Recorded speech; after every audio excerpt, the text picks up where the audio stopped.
Hi everybody, welcome to TVSpy This Week. I'm Kevin Eck. Hey, I'm Stephanie Siegel, and we have a top story this week. We do.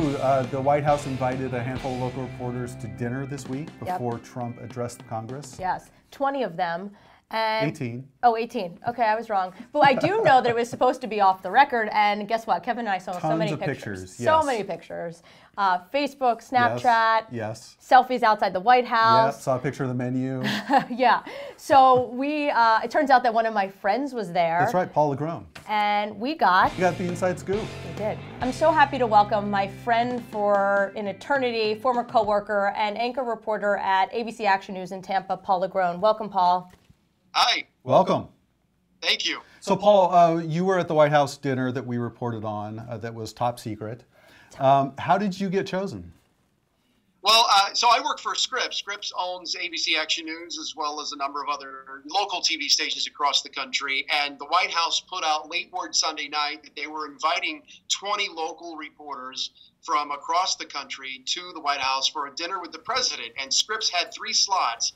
And so Scripps told their news directors, and I got a call late Sunday night that this may or may not happen. And then you had to fill out some, forms for the White House so they know who you are and everything, social security numbers, all that stuff.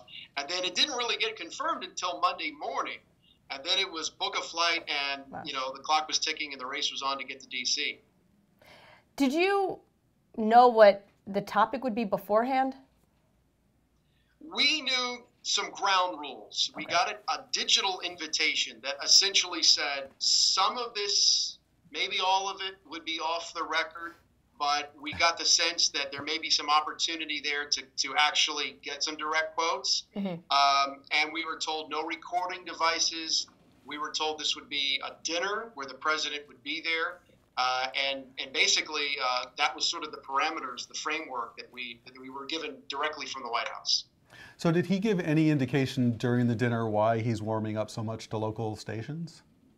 He didn't talk about that directly when it came to why local news versus national news, but his deputy press secretaries, Sean Spicer and the people who work under Sean Spicer, told us before the dinner that this was indeed a strategy to reach out to local news because in the way they perceive it, local news stations, in their minds, speak more directly to the people who voted for Donald Trump. And yes, it's clear when you talk to the press secretaries in the White House that this is a deliberate strategy to perhaps sidestep the national media. Can you talk about the energy in the room when you were there? You covered West Palm Beach. You just told us you've met Trump before in a very different capacity. How was that experience for you? And maybe for the other reporters, if you can talk about, your engagement with them being in there. Yeah, so Donald Trump walks into the room, and you're right, I had met him before he ran for president when I worked in West Palm Beach, and I met him, obviously, a couple of nights ago, and he's the same in the sense that he's one-on-one, very calm, I would say even complimentary, charming.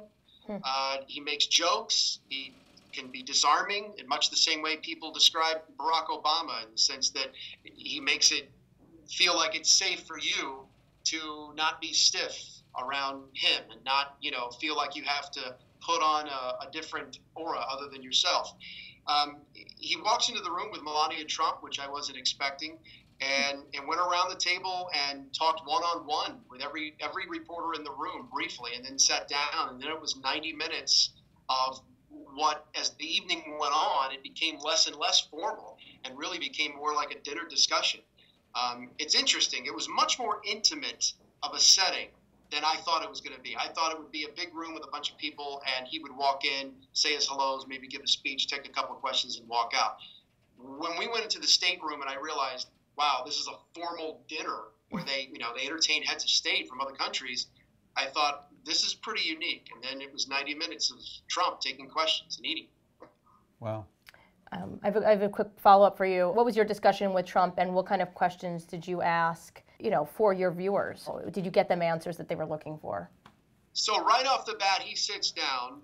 First thing out of his mouth is, is this on the record or off the record? And I can tell you, if it were up to President Trump, everything would have been on the record. He had no problem with us quoting him. It was Reince Priebus, sitting literally right on his right side, his right-hand man, who wanted this to be a relaxed evening, and he is the one who was pushing for this whole thing to be off the record. The one time Trump, several times Trump overrode him though and said, no, I want this on the record. First thing he talked about was Russia. And he talked about the FBI leaks. And I asked him point blank, and I find you have better success with the president when you ask him a direct question. Skip the formality. Don't bother saying Mr. President, because you'll get either cut off by him or another reporter in the room. So I just said point blank, why is the FBI leaking? And he looked right at me and he said, you know, because and these are his, to paraphrase his thinking in his words, because somebody wants to see their name, wants to affect the news story, wants to affect the game without being named in the story. And then Priebus said that it's holdovers from the Obama administration. But clearly there's a tug of war in the sense of on the record, off the record, and kind of trying to keep the president in line when it comes to what he says. So Paul, when can viewers see you?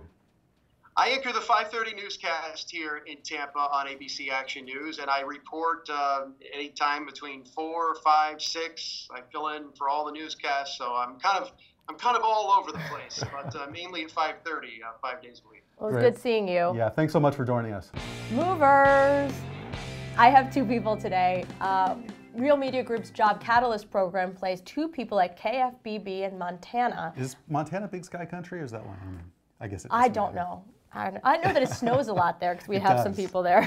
That's all I know about Montana's landscape.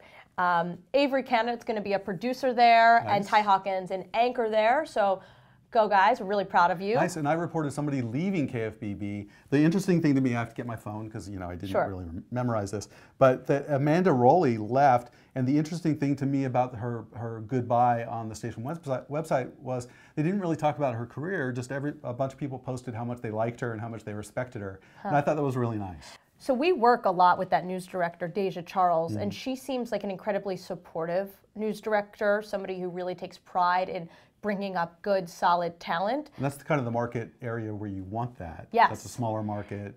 And my advice to young people going to small markets like this is, you know, don't go there with a sense of arrogance or entitlement. Realize that you're there to work, and if the management really likes you and supports you, you will go somewhere bigger faster. So speaking of movers and jobs, we have some tips for people who are looking for a job on cover letters and resumes. You spoke with Greg Turchetta, former news director, about what news directors are looking for on a cover letter, and he boiled it down to a couple of sentences. One is that he's looking for somebody to tell him why they want to join his team. Right. And the second one is why they're unique. I love that question. And speaking of unique, you know, we often think about demo reels in this business, but not resumes. And so we sat down with Susan Geary, I like this, who focuses solely on resumes for broadcasters, producers, directors, everybody in this industry. And here's what she had to say about resumes today. Can you help us here? Can you provide some information about what a resume should look like now and how it's different from maybe 5 or 10 years ago? Absolutely. Just like your tax forms, resumes are always evolving based on what employers want. In our business, we always hear that it's all about the reel. The reel is very important, but the resume tells you things that you're not going to find on the reel. Things like the number of years of experience, what college you went to, any awards you've won, how your ratings are doing, especially during February sweeps. If you have a specialty such as health or politics or education that you know more about than the average general assignment reporter, we want to emphasize those things. What does a resume look like now? What is the outline that you recommend for people applying for broadcasting jobs?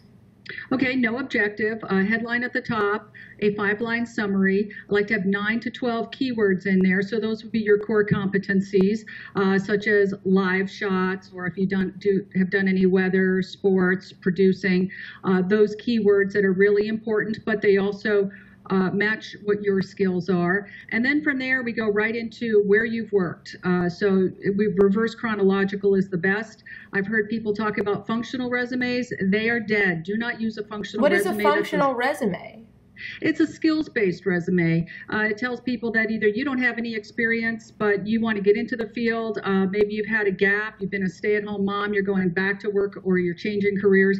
And HR people look at that like, I have no idea where you did these things. It might say at the top reporting, and that you have 5 years of reporting experience at a newspaper or at a broadcast station, or you've won certain awards, but it doesn't say when and where. And these are the red flags HR people look at and say, what are you hiding? What do you recommend people do if that is not, their degree? How do they get around that in a resume so it's not a red flag, as you mentioned?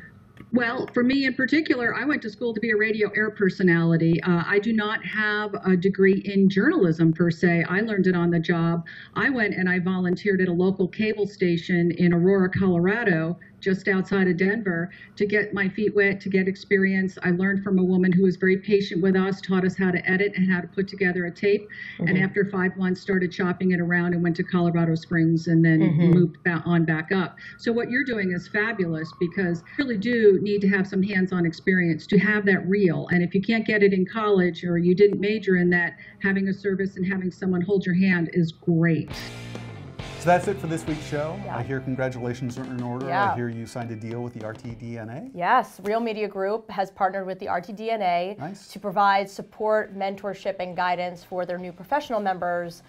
So we're really excited about that. All new professional members will get into our online community where they'll get free coaching, free critiques, all that good stuff. And that kind of leads into a little bit of a preview for next week. Yes, so we'll have a board member from the RTDNA here live talking about the membership, and also we'll do some previews of our exclusive talkbacks for community members from local reporters. Nice, so be sure to tune in next week to check that out. But for today, see ya. Thank you. Bye.